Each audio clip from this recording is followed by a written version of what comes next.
welcome back. It's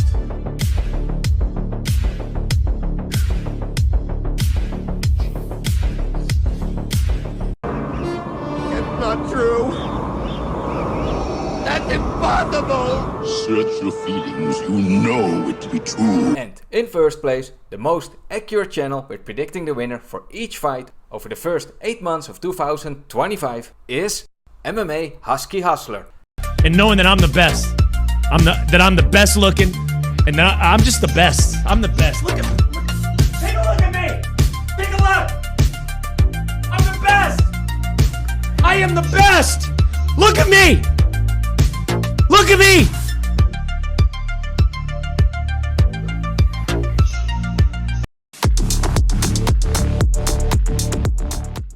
And over the last 50 events, well, the number one is of course still MMA Husky Hustler. Just like he has been since 2025. Breaking my own records now at this stage. So, I am out on my own. I am in a league of my own. The game is on its knees. UFC Fight Night, Xiong versus Figueiredo. In the main event, Xiong Yadong steps in carrying the pressure of fighting in front of a massive home crowd.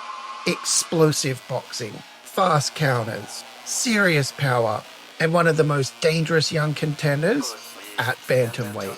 Xiong is looking to prove he belongs in title contention.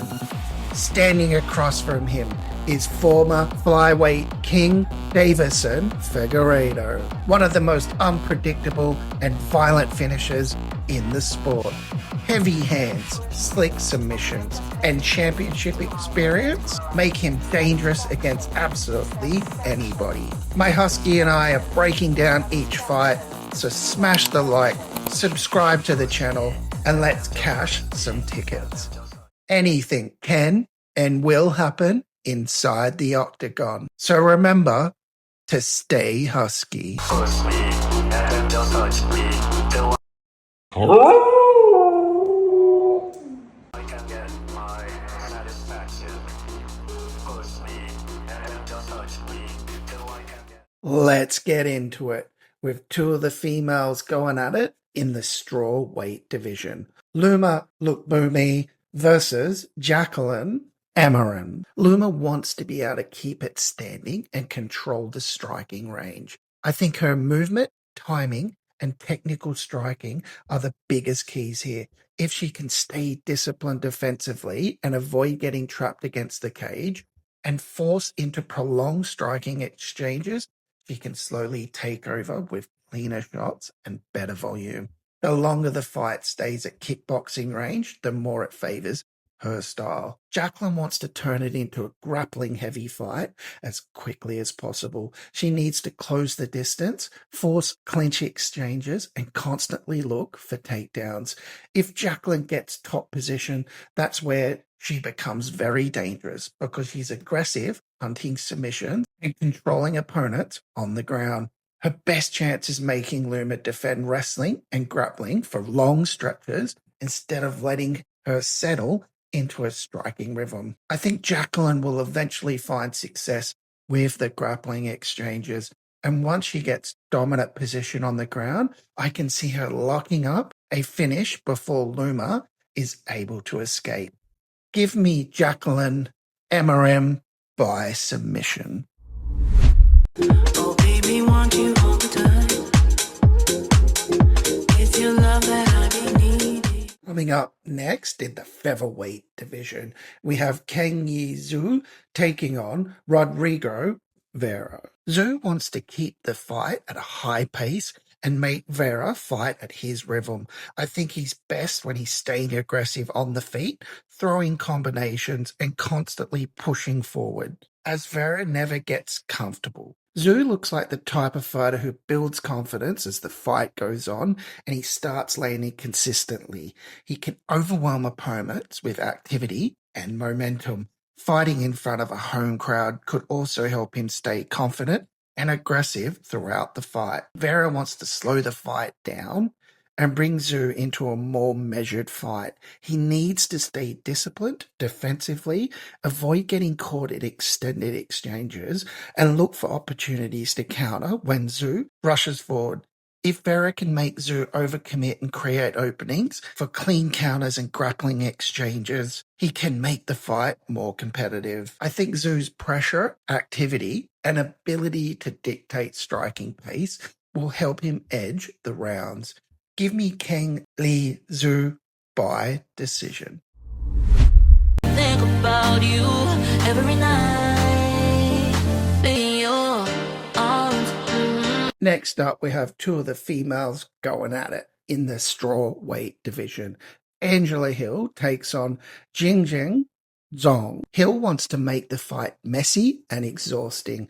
She can't stand in front of Zhong looking for single exchanges because that's where Zhong is most dangerous. Hill needs to constantly touch her with kicks, feints, and volume boxing and angle changes while forcing Zhong to fight at a pace she isn't comfortable with. The longer the fight goes, the more Hill's cardio and UFC experience could matter. Hill has made a career of dragging opponents into competitive decisions, fights where she actively steals rounds. If she wins, I think it's through pressure, output, and forcing Zhong to fight off rhythm for 3 rounds. Zhong, the fight is about timing and damage. Hill is hittable at times because she throws so much, and Zhong is far more dangerous puncher. She wants to stand her ground, letting Hill initiate and fire hard counters down the middle. Hill often gives opponents opportunities in exchanges, and Zhong has the kind of sharp boxing that can make those moments count. If she can keep the fight at boxing range instead of getting trapped in Hill's pace-heavy kickboxing style, she'll likely land the cleaner and heavier shots all night. The crowd and entertainment could give her a big emotional boost in her UFC debut. Stylistically, this feels like a fight where the judges are going to notice the heavier shots coming from Zhong. Give me Jingnan Zhong by decision.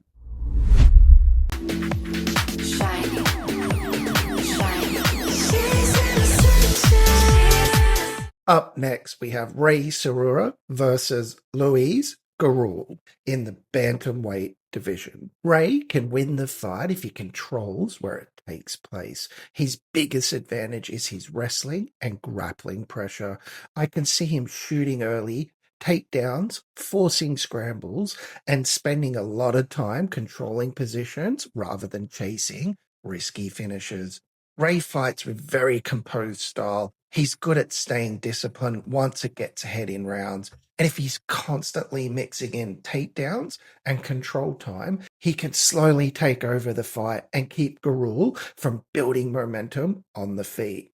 Gurule wants to keep this a striking fight and force Ray to work for every takedown. He needs to keep high pace, create separation, and make Ray uncomfortable at range.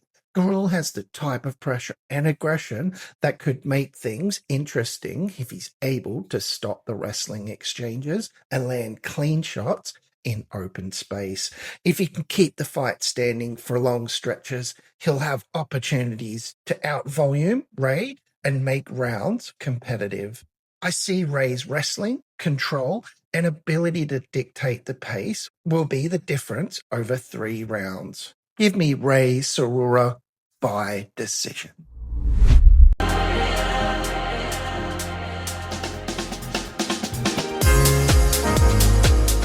Next, we have an intriguing matchup between Aoriqileng and Cody Haddon in the bantamweight division. Aoriqileng's fight has to become uncomfortable immediately. He can't allow Haddon to settle into a clean kickboxing match because that probably favors the younger, more technical fighter. Aoriqi's best moments come when he's bullying people backwards, forcing exchanges along the cage, and making fights feel exhausting. He throws with real intent, and his pressure can break rhythm quickly if opponents aren't prepared for it. Fighting in his home country should give him a huge emotional edge. If he can turn this into a gritty brawl instead of a calm technical fight, he absolutely has the power and toughness to overwhelm Haddon. For Haddon, the key is discipline. He doesn't want to fight emotionally against someone like Aoriqileng because that's exactly the type of fight that he loves. Haddon's advantage is that he looks calmer, cleaner, and more defensively responsible. He throws sharp combinations, moves well, and seems comfortable fighting at a measured pace. Aoriqileng can be reckless at times because of how aggressively he pushes forward, and that opens opportunities for counters and level changes. If Haddon can weather the early pressure without getting dragged into wild exchanges, I think the fight starts shifting heavily in his favor as the fight goes on. A lot of people also see him as one of the stronger rising prospects in this division. Haddon just seems more efficient everywhere, and against pressure-heavy fighter like Aoriqileng, efficiency can become a major factor as the rounds build up. Give me Cody Haddon by decision.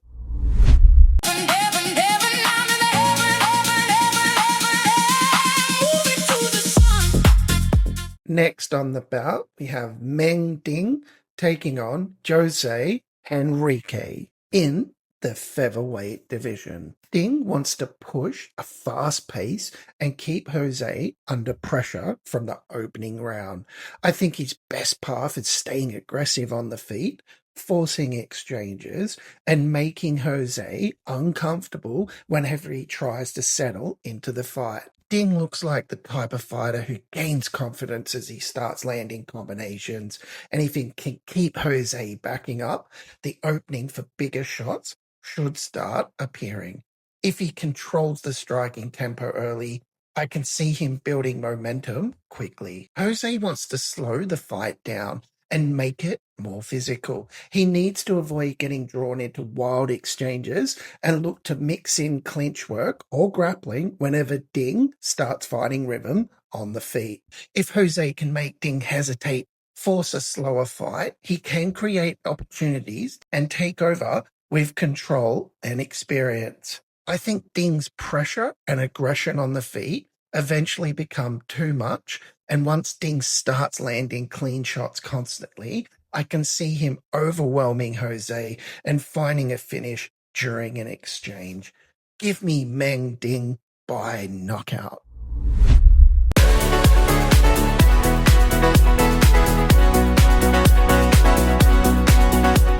Next on the card, we have Luis Felipe Diaz taking on Yi Sak Lee in the middleweight division. For Diaz, it's all about pressuring Lee early and turn the fight into a grappling battle.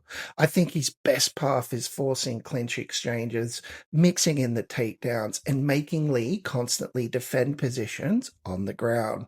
Diaz looks most dangerous when he's controlling the pace, creating chaos in scrambles. If he gets on top constantly, I can see him slowly wearing Lee down and eventually finding an opening for a submission. Lee's path is to keep the fight standing and make Diaz work before he can close the distance. He needs to stay disciplined with his movement and avoid getting trapped along the cage and punish takedown attempts.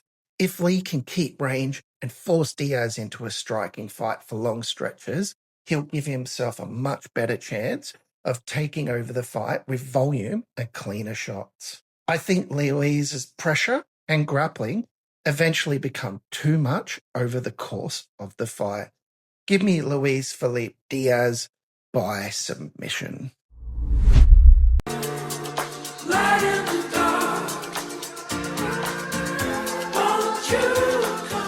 Up next, we have Alex Perez taking on Sumudaerji in the flyweight division.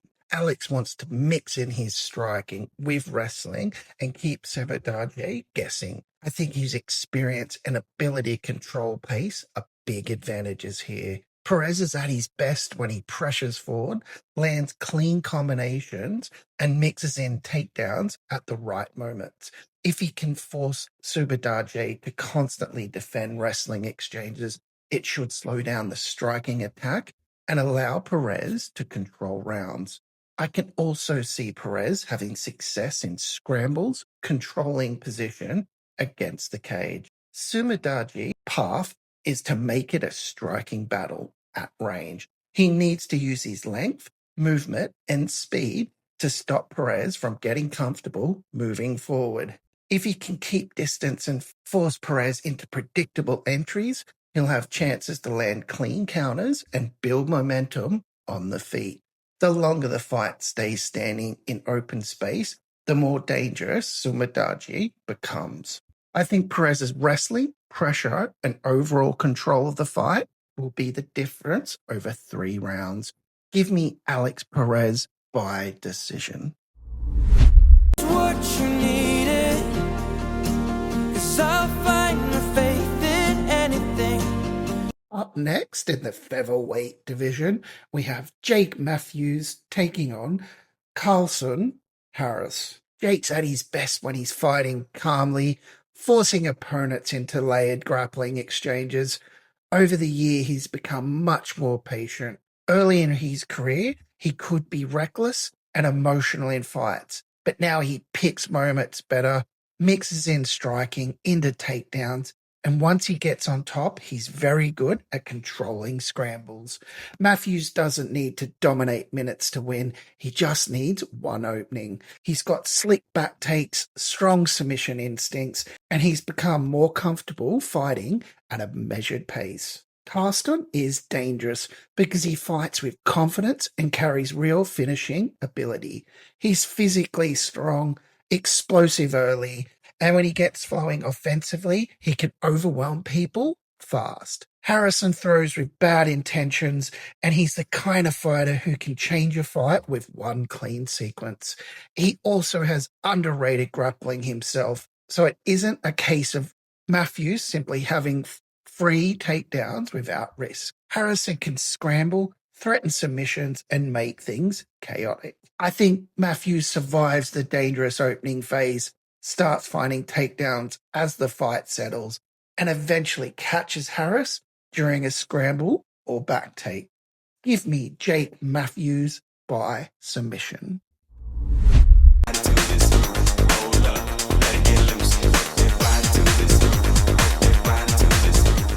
We have an intriguing matchup between Kai Asakura and Cameron Smotherman in the bantamweight division. Kai needs to stay exactly where he wants it. Fast, violent, and standing in open space. Kai is at his best when he can explode into counters and force chaotic exchanges. He has real finishing instinct, and when he hurts people, he doesn't usually let them recover.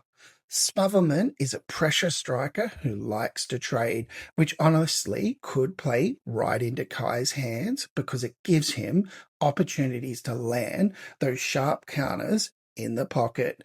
Moving back to 135 should also help him physically.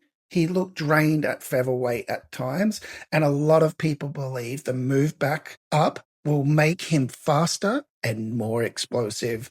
Smotherman, the fight is about pace and discipline. He can't get caught admiring exchanges because Kai is dangerous when opponents overcommit. Smotherman's best chance is forcing a high-volume fight where Kai is constantly reacting instead of setting traps. He throws at a strong pace, pressures forward, and has the kind of style that can make technical counter-strikers uncomfortable over time.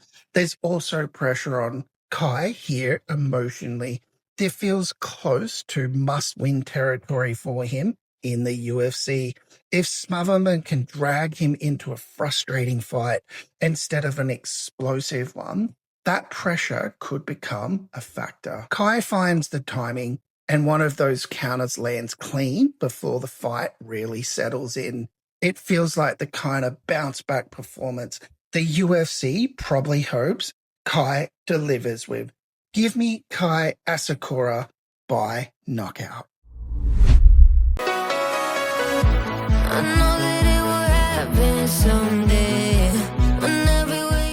Up next in the heavyweight division, we have Sergei Pavlovich, Tallison, Teixeira. Sergei wants to make this a boxing match in tight range. When Sergei is aggressive and marching forward behind combinations, he's incredibly difficult to survive against. He doesn't just throw one shot, he swarms people once he smells weakness. Tallison is dangerous, but he's still relatively raw compared to someone like Sergei. And Sergei's experience against elite competition could become a major factor if this turns into a real firefight. Sergei also has a huge advantage in composure during chaos. He's been in massive UFC moments before, and if he can pressure Tallison backward early, I think he can expose some of the defensive gaps that come with Tallison's aggressive style.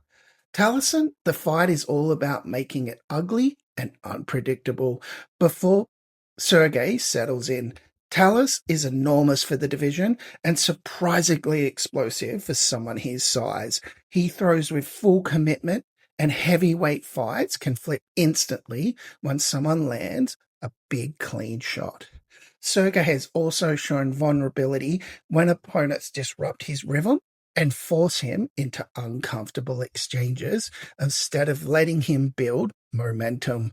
Tallison's reach, athleticism, and aggression could create problems if Sergei becomes too confident walking forward. And honestly, in heavyweight MMA, youth explosiveness can erase technical gaps very quickly. At heavyweight, nothing is guaranteed, but this feels like a classic violent Sergei Pavlovich performance. Give me Sergei Pavlovich by knockout.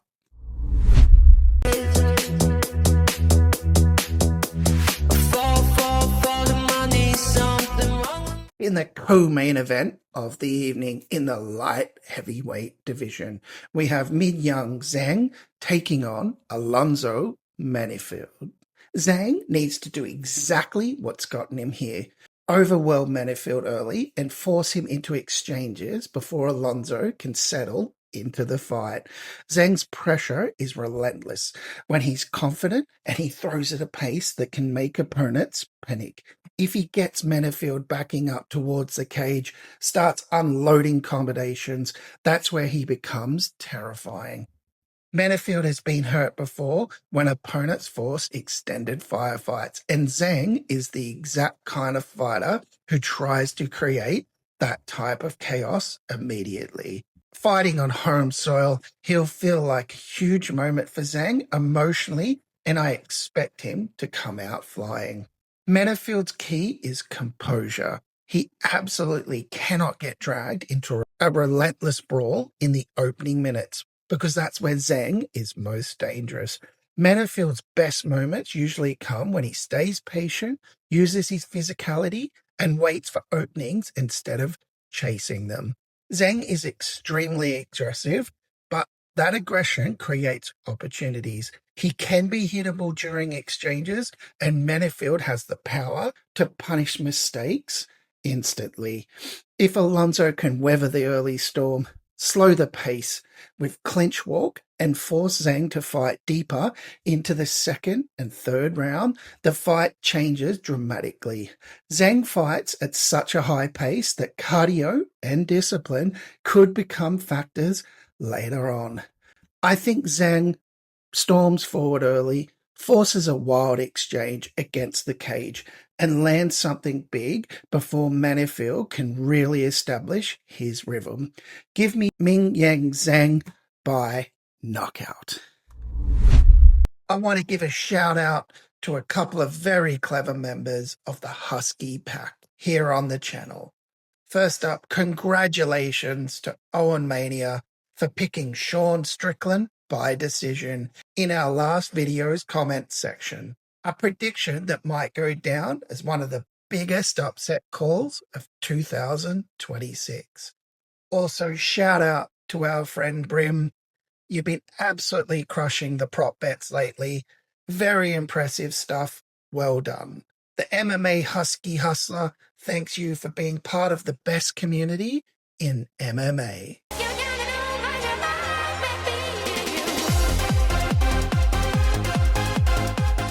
And in the main event of the bantamweight division, we have Song Yadong taking on Davison Figueiredo. Song wants to stay disciplined and technical. He's probably the faster athlete at this point, and his boxing is extremely clean when he's fighting under control. Song does his best work when he can sit just outside range, explode into combinations, and then reset before opponents can counter.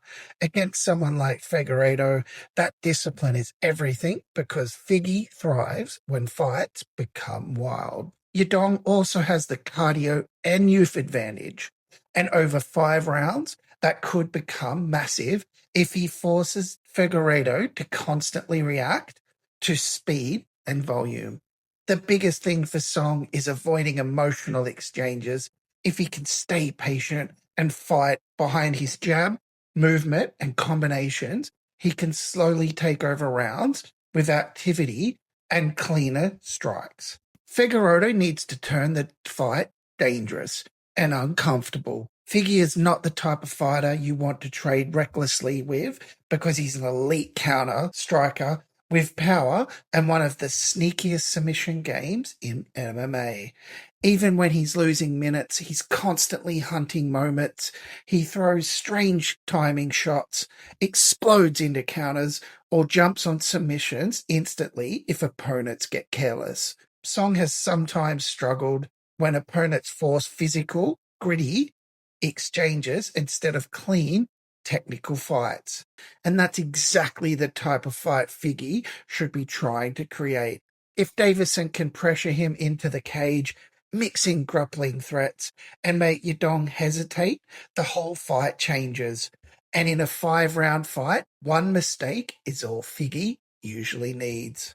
I see a competitive fight early before Song gradually pulls ahead and earns a clear but hard-fought decision victory. Give me Song Yadong by decision.